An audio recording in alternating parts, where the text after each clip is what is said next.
सपा सांसद रामजी लाल सुमन के राणा सांगा पर दिए गए बयान के बाद राजनीति में उबाल आ गया है। एक तरफ जहां राजनीतिक पार्टियां सपा पर हमलावर हैं, वहीं राजपूत करणी सेना ने भी मोर्चा खोल दिया है। 26 मार्च को सपा सांसद रामजी लाल के घर पर करणी सेना ने हमला बोल दिया, जहां पहले से जमा लोगों ने करणी सेना और पुलिस पर पथराव करके कई लोगों को घायल कर दिया। वास्तव में रामजी लाल ने राणा को गद्दार कहा था, लेकिन वास्तविक हकीकत क्या है, इसके लिए हमें इतिहास की परतों को खोलना होगा। तो आइए आज आपको राणा संग्राम सिंह उर्फ राणा सांगा का इतिहास बताते हैं। महाराणा संग्राम सिंह 16वीं शताब्दी में शासन करने वाले एक प्रसिद्ध राजपूत राजा थे, जिन्हें राणा सांगा के नाम से भी जाना जाता था।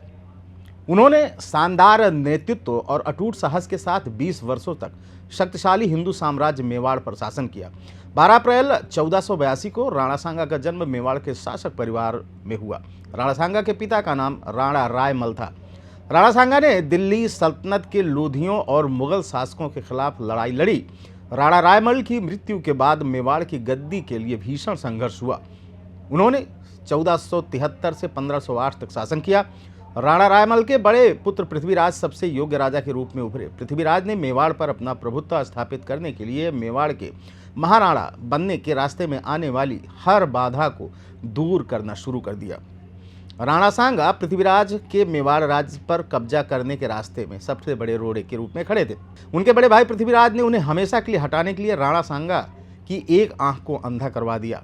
राणा सांगा को अंततः चित्तौड़ से भागना पड़ा और अजमेर में सुरक्षा की तलाश करनी पड़ी। फिर भी पृथ्वीराज की मृत्यु के बाद राणा सांगा ने नियंत्रण प्राप्त कर लिया और 1508 में मेवाड़ की गद्दी संभाल ली। राणा सांगा ने अपने अभ्युदय साहस, सैनिकों की कमान और कूटनीतिक रणनीतियों के माध्यम से मेवाड़ की समृद्धि और आधिपत्य को बहाल किया। बाबर के अनुसार, यानी बाबरनामा के अनुसार, उस समय का सबसे महान भारतीय शासक उसके समकालीनों में एक था, जो उसके शासन की प्रशंसा करता था। अपने लंबे सैन्य जीवन के दौरान महाराणा सांगा ने लगातार कई मुस्लिम पड़ोसियों से युद्ध किया और उन्हें हराया भी, विशेष रूप से दिल्ली में लोधी वंश को। उन्होंने अनेक राजपूत वंशों को एकत्र किया और तराइन के द्वितीय युद्ध के बाद पहली बार तैमूरी सम्राट बाबर के विरुद्ध चढ़ाई की। दक्षिण से मालवा सल्तनत ने राणा सांगा के शासन में मेवाड़ को घेर लिया था। राणा सांगा के दादा राणा कुंभा ने पहले ही मालवा सल्तनत के खिलाफ कई लड़ाइयाँ जीत ली थीं। उसी समय गुजरात की सल्तनत अभी भी अस्तित्व में थी और पहले से कहीं ज़्यादा शक्तिशाली थी। राणा सांगा के शासन में मुजफ्फर शाह ने गुजरात के सुल्तान के रूप में काम किया। राणा सांगा ने पहले अपने मूल देश मेवाड़ की गद्दी संभाली और फिर वहां अपनी स्थिति मजबूत कर ली। उसके बाद राणा सांगा ने अपनी सेना को पड़ोसी राज्य मालवा के खिलाफ भेजा, जो आंतरिक कलह से गुजर रहा था। भयंकर लड़ाइयों की श्रृंखला में एक मेवाड़ से सांगा की सेना ने मालवा की सेना को हराया। तब मालवा के भीतर के राजपूत विद्रोहियों ने उनका साथ दिया था। खिलजी को बंदी बना लिया गया, लेकिन बाद में उसे रिहा कर दिया गया जब उसके बेटों को मेवाड़ की राजधानी चित्तौड़ में बंधक बनाकर छोड़ दिया गया। इन घटनाओं के माध्यम से राणा की सैन्य शक्ति ने मालवा पर कब्जा कर लिया। प्राचीन राजपूत नायक राणा सांगा ने 120 सरदारों के साथ राजपूत संघ की एक विशाल सेना का नेतृत्व किया, जिसके पास 80,000 युद्ध के घोड़े और 500 युद्ध हाथी थे। राणा सांगा के शरीर पर 80 घाव लगे और युद्ध के मैदान में उनका एक हाथ और एक आंख चली गई। जब दिल्ली, गुजरात और मालवा के मुस्लिम राजाओं ने बार बार उनके राज्य पर आक्रमण किया, तो चित्तौड़ के राणा सांगा ने अपने राष्ट्र की बहादुरी से रक्षा की। वह उस समय का सबसे प्रभावशाली हिंदू राजा था। राणा सांगा के कार्यकाल में मेवाड़ समृद्धि के शिखर पर पहुंच गया। राणा सांगा के शासनकाल में लगातार लड़ाइयाँ होती रहीं। उन्होंने मालवा, गुजरात और दिल्ली के राजाओं को साथ मिलकर लड़ाई लड़ी। बाबर से मुठभेड़ से पहले गागरोन की लड़ाई उनकी सबसे महत्वपूर्ण लड़ाई थी। राणा सांगा ने अपने समकालीन राजस्थान, मध्य प्रदेश, हरियाणा, गुजरात के उत्तरी आधे हिस्से और अमरकोट, सिंध के कुछ हिस्सों पर कब्जा करके और दिल्ली, मालवा और गुजरात के सुल्तानों के साथ 18 युद्ध लड़कर अपने साम्राज्य का विस्तार कर लिया। उन्होंने 1305 ईस्वी में परमार साम्राज्य के पतन के बाद पहली बार मालवा में राजपूत शासन को बहाल कर दिया। वह उत्तरी भारत के अंतिम स्वतंत्र हिंदू शासक थे जिन्होंने एक बड़े क्षेत्र पर शासन किया और कुछ आधुनिक साहित्य में उन्हें हिंदू सम्राट के रूप में संदर्भित भी किया गया है। 1517 ईस्वी में इब्राहिम लोदी के दिल्ली का सुल्तान बनने से पहले राणा सांगा ने के नेतृत्व में राजपूत एक शक्तिशाली और एकीकृत सेना बनाने में सक्षम हुए।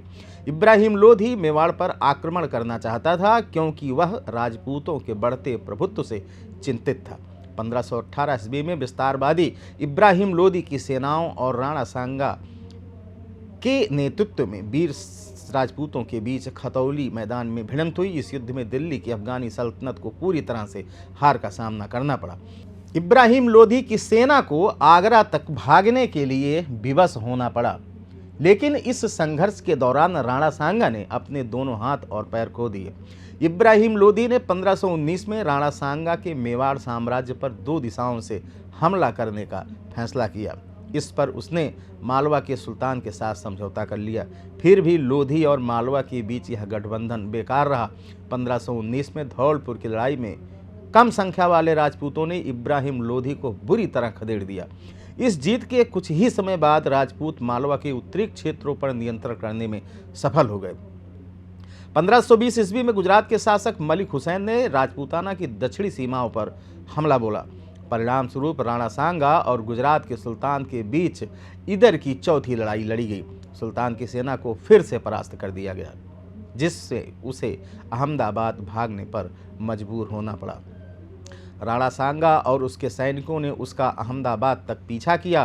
सुल्तान के सामने आत्मसमर्पण करने के बाद राणा ने गुजरात की सारी संपत्ति पर कब्जा कर लिया। उसी वर्ष बाद में गुजरात और मालवा की 2 सल्तनतों ने मेवाड़ के दक्षिणी भूभाग को तबाह कर दिया, जैसा कि उन्होंने राणा कुंभा के शासनकाल यानी मंदसौर की लड़ाई के दौरान किया था। परिणाम वही हुआ। राणा सांगा के नेतृत्व में राजपूतों ने दोनों सुल्तानों की गठबंधन सेना को हरा दिया। राणा सांगा की मुलाकात सुल्तान महमूद खिलजी द्वितीय से हुई, जब वह राव बीरम देव के नेतृत्व में मेड़ता के राठौर और आसफ खान के नेतृत्व में गुजरात के सहायक सैनिकों द्वारा समर्थित एक बड़ी सेना के साथ चित्तौड़ से आगे बढ़ रहे थे। जैसे ही लड़ाई शुरू हुई, राजपूत घुड़सवार सेना ने एक भयंकर हमला कर दिया, जिससे गुजरात घुड़सवार सेना नष्ट हो गई। बचे हुए कुछ सैनिक हर उस दिशा में भाग गए जो दिशा उन्हें मिल सकती थी। एक बार जब गुजराती सेना को खदेड़ दिया गया तो राजपूत घुड़सवार सेना ने अपना ध्यान मालवा सेना की ओर लगाया। हालांकि सुल्तान के सैनिकों ने बहादुरी से युद्ध किया, लेकिन राजपूत घुड़सवार सेना के क्रूर हमले से वह बुरी तरह कुचल दिए गए। उनकी सेना पूरी तरह नष्ट हो गई और उनके अधिकांश अधिकारी या तो मारे गए या घायल हो गए। आसफ खान के बेटे के मौत के बाद आसफ खान अपनी सुरक्षा के लिए भाग गया। दूसरी ओर सुल्तान महमूद को गंभीर चोटों के साथ पकड़ लिया गया। मालवा के प्रथम शासक सुल्तान होशंग शाह ने अपने पीछे पारिवारिक धरोहर के रूप में एक रत्न जड़ित मुकुट और कमरबंद छोड़ा था। राणा सांगा ने सुल्तान के साथ सम्मानपूर्वक व्यवहार किया और उसका राज्य उसे वापस लौटा दिया, लेकिन अधीनता के संकेत के रूप में सुल्तान ने उसे नजराना के तौर पर महाराणा को दे दिया। सुल्तान के भविष्य में अच्छे व्यवहार के बदले में महाराणा ने उसके पुत्र को चित्तौड़ में बंदी बना लिया। राजपूत आक्रमण से चकित, जो पिछले 3 शताब्दियों में अभूतपूर्व था, लोदी ने 1518-19 में एक बार फिर मेवाड़ की ओर बढ़ने का प्रयास किया, लेकिन धौलपुर की लड़ाई में उसे पराजित होना ही पड़ा। सांगा ने लोदी को बार बार हराया, जिससे उसे वर्तमान राजस्थान में अपनी सारी जमीन खोनी पड़ी। इस बीच राणा सांगा की शक्ति आगरा में पीलिया खार तक पहुंच गई। 16वीं शताब्दी के इतिहास पार्श्वनाथ श्रवण सत्तवीसी के अनुसार मंदसौर की घेराबंदी के तुरंत बाद राणा सांगा ने रणथंभौर में इब्राहिम लोदी को हरा दिया। बाबर ने पानीपत में एक बड़ी लड़ाई जीत ली, लेकिन अन्य स्थानों पर नियंत्रण पाने में उसे परेशानी हुई। कारण थे राणा सांगा। बयाना के प्रभारी निजाम खान ने बाबर के शासन को मान्यता देने से इनकार कर दिया। बाबर ने सेना को आत्मसमर्पण के लिए राजी करने हेतु बयाना में एक सेना भेजी, लेकिन वह असफल रहे। निजाम खान के भाई आलम खान ने बाबर को बयाना पर कब्जा करने में मदद करने की पेशकश की, बशर्ते बाबर उसे कुछ सैनिक दे। आलम खान और तर्दी बेग एक छोटी सेना के साथ बयाना पहुंचे, लेकिन निजाम खान की सेना की तुलना में उनकी संख्या अधिक थी। निजाम खान की सेना ने आक्रमणकारी सेना पर हमला किया और उसे पराजित कर दिया। मेवाड़ के एक शक्तिशाली शासक राणा सांगा ने युद्ध के तुरंत बाद बयाना पर भी कब्जा कर लिया। बयाना में सांगा की जीत उनके कैरियर की सबसे बड़ी जीतों में से एक मानी जाती है। राणा सांगा भारत को अपने शासन के अधीन एकीकृत करना चाहते थे। 1517 में सांगा का प्रभाव काफ़ी बढ़ गया, जिससे दिल्ली के लोधी शासक चिंतित हो गए। लोधी शासक इब्राहिम लोदी ने मेवाड़ पर आक्रमण करने की कोशिश की, लेकिन घाटौली की युद्ध में सांगा ने उसे पराजित कर दिया। सांगा का प्रभाव बढ़ता रहा और वह बाबर के लिए खतरा बन गया, जिसने हाल ही में गुजरात में मुगल साम्राज्य की स्थापना की थी। सांगा ने बाबर को भारत से बाहर निकालने या उसे पंजाब तक सीमित रखने की तैयारी शुरू कर दी। बाबर ने सांगा पर इब्राहिम लोदी के खिलाफ सेना में शामिल होने के लिए हुए समझौते को तोड़ने का आरोप लगाया, जो कि गलत है। बाबर ने दावा किया था कि सांगा ने उसे भारत अभियान के लिए आमंत्रित किया और लोदी के खिलाफ लड़ाई में उसका समर्थन करने का वादा किया था, लेकिन सांगा ने अपना वादा नहीं निभाया। इतिहासकार सतीश चंद्र का सुझाव है कि सांगा ने बाबर और लोदी के बीच एक लंबे संघर्ष की कल्पना की रही होगी, जिसके बाद सांगा अपने इच्छित क्षेत्रों पर कब्जा कर सकेगा। चंद्रा ने यह भी सुझाव दिया है कि सांगा को शायद विश्वास था कि बाबर तैमूर के आक्रमण की तरह दिल्ली और आगरा को लूटने के बाद भारत छोड़ देगा। बाबर के साथ अंतिम संघर्ष के दौरान तीर लगने से राणा सांगा को भागना पड़ा। मारवाड़ के मालदेव राठौर और पृथ्वीराज सिंह प्रथम कछवाहा सांगा को बेहोशी की हालत में युद्ध क्षेत्र से ले गए थे। होश में आने के बाद उन्होंने शपथ ली कि जब तक वह बाबर को पराजित नहीं कर देते और दिल्ली पर नियंत्रण नहीं कर लेते, तब तक वह चित्तौड़ वापस नहीं लौटेंगे। राजपूताना में पहले से ही जान माल की काफ़ी हानि और विनाश हो चुका था। राजपूताना राज्य एक अजेय संघर्ष में उलझा हुआ था। राणा सांगा को जहर दे दिया गया और 30 जनवरी 1528 को उनकी मृत्यु हुई। राणा सांगा की मृत्यु मध्यकालीन भारतीय इतिहास का एक बहुत महत्वपूर्ण क्षण साबित हुई, क्योंकि इसने मुगलों को भारत के उत्तरी और मध्य भागों पर पूरी तरह से हावी होने का अवसर दे दिया। खानवा की युद्ध में हार और उसके बाद हुई मृत्यु के परिणाम स्वरूप मुगल साम्राज्य को उपमहाद्वीप में अपना प्रभुत्व बढ़ाने के लिए प्रोत्साहन मिल गया। 1528 में कालपी में उसकी मृत्यु के बाद रतन सिंह द्वितीय उसके उत्तराधिकारी बने।